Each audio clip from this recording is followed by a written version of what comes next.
क्यों इज़ाक और रेबिका अपने बेटे एसाव की शादी को लेकर दुखित हुए।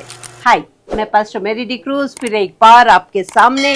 आज हम देख रहे हैं एक नए एपिसोड। आज हमारा 14 एपिसोड है और हम देख रहे हैं सीक्रेट्स ऑफ द बाइबल। और वचन में आपके लिए पढ़ती हूँ। वचन कहता है, उत्पत्ति की किताब 26 अध्याय का 34 और 35 वचन में लिखा गया, जब एसाव 40 वर्ष का हुआ तब उसने हित्ती बेरी की बेटी यहूदित और हित्ती एलोन की बेटी बाशमत को विवाह कर लिया। इन स्त्रियों के कारण इज़ाक और रेबिका के मन को खेद हुआ। हम देख रहे हैं इस सीक्रेट को कि क्यों इज़ाक और रेबिका का मन खेदित हुआ। सबसे पहली बात, एसाव ने 2 पत्नियों से विवाह किया।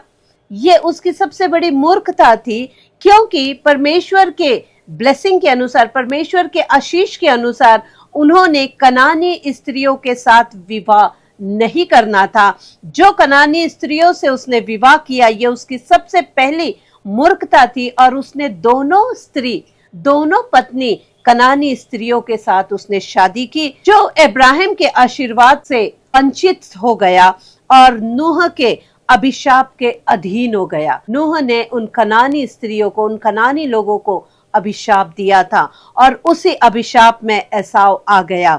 अभी आज क्या अगर हम देखते हैं तो एसाव नूह के अभिशाप के अधीन हो गया। इसी कारण उसके माता पिता उसके इस निर्णय से, इस विवाह से दुखित हुए, क्योंकि उसने अपने वंश में चलने वाली आशीष को खो चुका था। जो वंश की आशीष थी, आज वो वंश की आशीष इसके साथ, एसाव के साथ नहीं थी, क्योंकि उसने फिर एक बार वही गलत काम किया। उसने हित्ती यानी कि उसने कनानी लड़कियों के साथ शादी किया। परमेश्वर हमें एक बार आशीष देता है, परमेश्वर हमें एक बार ब्लेस करता है, तो हमें बहुत जरूरी है कि मुझे और मेरे परिवार को उसी ब्लेसिंग में चलना चाहिए।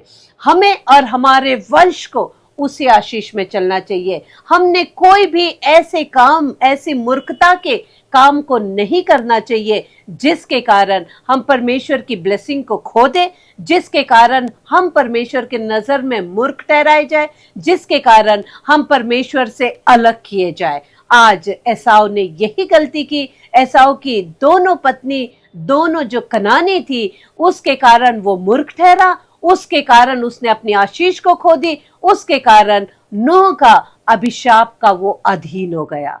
तो बहुत जरूरी है परमेश्वर की आशीष को बनाए रखिए, अपने साथ, अपने वंश के साथ भी।